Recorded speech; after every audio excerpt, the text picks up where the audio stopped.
है everyone, welcome back. तो आज की इस वीडियो में हम दो ऐसे एट्रीब्यूट्स के बारे में बात करेंगे जो कि बहुत ज़्यादा इम्पॉर्टेंट है। हम बात करेंगे क्लास एट्रीब्यूट के बारे में और आईडी एट्रीब्यूट के बारे में। ये दोनों इतने इम्पॉर्टेंट है कि आप क्लास एट्रीब्यूट और आईडी एट्रीब्यूट्स के बिना सीएसएस के साथ काम ही नहीं कर पाएंगे। तो सबसे पहले मैं यहाँ क्या करता हूँ कि एक h2 टैग ले लेता हूँ। इसके अंदर टाइप करता हूँ दिस इज़ हेडिंग। इसके बाद एक पैराग्राफ टैग क्रिएट करता हूँ मैं, और इसके अंदर मैं टाइप करता हूँ लोरे और इसके बाद 20। तो मेरे पास 20 वर्ड्स का पैराग्राफ क्रिएट हो जाएगा।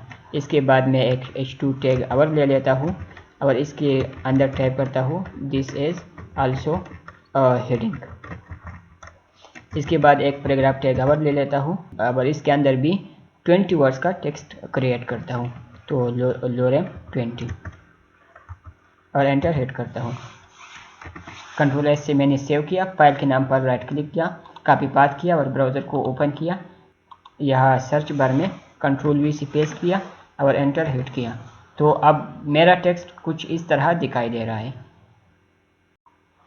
यहाँ पर मैंने पैराग्राफ की जगह प्री टैग यूज़ किया है, तो यहाँ पर मैं इसको पैराग्राफ करता हूँ।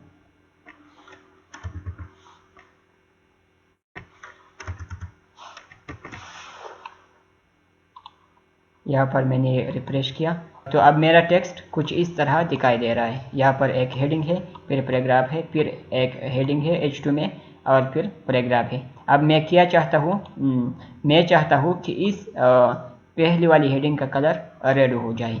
तो इसके लिए मैं क्या करता हूँ, एक और बात गाइस, कि अभी तक मैंने आपको CSS नहीं पढ़ाई, लेकिन इस वीडियो में मैं थोड़ी CSS आपको पढ़ाऊँगा, ठीक है, क्योंकि बिना CSS के ये एट्रीब्यूट्स मैं आपको समझा नहीं पाऊँगा, ठीक है। तो CSS अप्लाई करने की 3 तरीके हैं। उनमें एक तरीका ये है कि आप हेड टैग के अंदर स्टाइल टैग यूज़ कर सकते हैं, और इसके अंदर मैं सबसे पहले टाइप करूँगा अपना सिलेक्टर, और यहाँ पर मैं इस h2 का कलर चेंज करता हूँ। तो मैं यहाँ पर टाइप करूँगा h2 और इसके बाद कर्ली ब्रेसेस, फिर अपने प्रॉपर्टी का नाम, इस टेक्स्ट का कलर चेंज करना चाहता हूँ तो मैं टाइप करूँगा कलर, और इसका कलर मैं करता हूँ रेड। तो यहाँ पर मैंने इस कलर के प्रॉपर्टी को रेड वैल्यू दे दी। यहाँ पर मैंने कंट्रोल एस से सेव किया। यहाँ इस विंडो को मैं मिनिमाइज़ करता हूँ। यहाँ पर मैंने ब्राउज़र को रिफ्रेश किया, तो यहाँ पर आप देख सकते हैं कि मुझे सिर्फ इस टेक्स्ट का कलर चेंज करना था। मुझे पहली h2 का कलर चेंज करना था, लेकिन यहाँ पर दोनों h2 का कलर चेंज हो रहा है, क्योंकि ये भी h2 है और ये भी h2 है। मेरे वेब पेज में दो h2s है, ठीक है। तो यहाँ पर मेरे वेब पेज में कोई ऐसी चीज़ चाहिए जिससे मैं यूनिकली आइडेंटिफाई कर सकूँ कि मेरा ये h2 अलग है और ये अलग है, ठीक है। तो इस पर्पज़ के लिए मैं क्लास या आईडी एट्रीब्यूट यूज़ कर सकता हूँ। तो यहाँ पहली h2 के अंदर मैं टाइप करता हूँ क्लास, और यहाँ इसकी वैल्यू टाइप करता हूँ, आप कुछ भी टाइप कर सकते हैं, मैं टाइप करता हूँ हेडिंग। अब जब मैं यहाँ रिफ्रेश करूँगा तो कोई चेंज होगा नहीं, कोई चेंज नहीं है, क्योंकि अब भी h2 सिलेक्टेड है, ठीक है। तो क्लास को सिलेक्ट करने के लिए हम सबसे पहले टाइप करते हैं डॉट और फिर अपने क्लास का नाम जो कि है हेडिंग। अब मैंने उस एलिमेंट को सिलेक्ट किया जिसके अंदर क्लास है हेडिंग। अब जब मैं यहाँ ब्राउज़र को रिफ्रेश करूँगा तो ये देखें, अब सिर्फ इस पहली वाली हेडिंग की कलर चेंज हो रही है।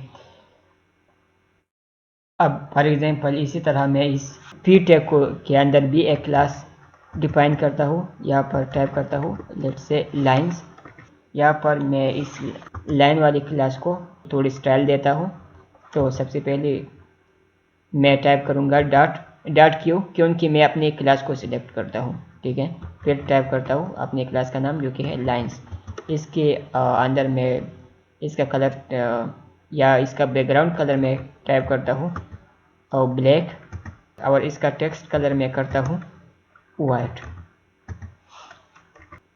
कंट्रोल एस से मैंने सेव किया और यहाँ ब्राउज़र को रिफ्रेश किया तो ये देखें बैकग्राउंड कलर ब्लैक हो चुका है और फोरग्राउंड कलर यानी टेक्स्ट का कलर वाइट हो चुका है।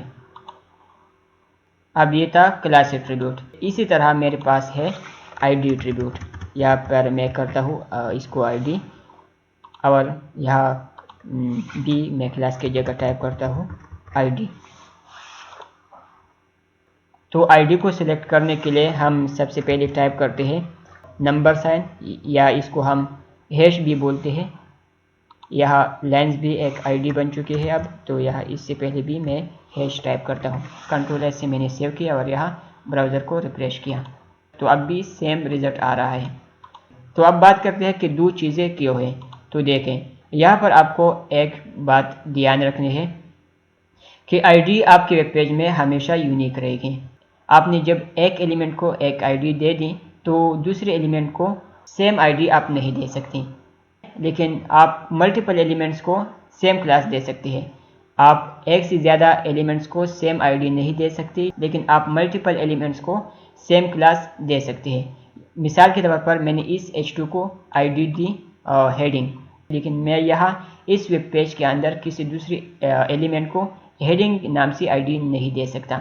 यहाँ पर अगर मैं इस h2 को आईडी दूंगा तो मैं कोई और आईडी दूंगा। यहाँ पर मैं टाइप करूँगा हेडिंग 2 या कोई और आईडी दूंगा, लेकिन यहाँ हेडिंग नाम से आईडी मैं इस एलिमेंट को नहीं दे सकता, क्योंकि ये ऑलरेडी यूज्ड हुई है। यहाँ मैं कंट्रोल Z करता हूँ। लेट्स से कि यहाँ आईडी की जगह मैं करता हूँ क्लास। तो यहाँ पर क्लास को मैं रिपीट कर सकता हूँ। फॉर एग्जांपल मैं क्या करता हूँ कि इस पैराग्राफ के अंदर भी अपने क्लास एट्रीब्यूट यूज़ करता हूँ क्लास, और इसकी वैल्यू मैं सेम रखता हूँ लाइंस।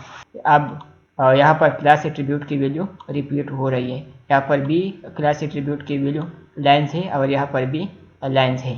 तो हम क्लास के केस में ऐसा कर सकते हैं, लेकिन आईडी के केस में ऐसा नहीं कर सकते। आईडी हमेशा वेब पेज के अंदर यूनिक रहती है और क्लास रिपीट हो सकती है। तो अब मैं क्या करता हूँ कि अब यहाँ और हैश हटा देता हूँ, यहाँ पर करता हूँ डॉट। ठीक है, कंट्रोल एस से मैंने सेव किया और यहाँ ब्राउज़र को रिफ्रेश किया। तो इस पैराग्राफ के अंदर और इस पैराग्राफ के अंदर मैंने क्लास यूज़ की है लाइंस। तो इन दोनों का बैकग्राउंड कलर ब्लैक है और फोरग्राउंड कलर वाइट है।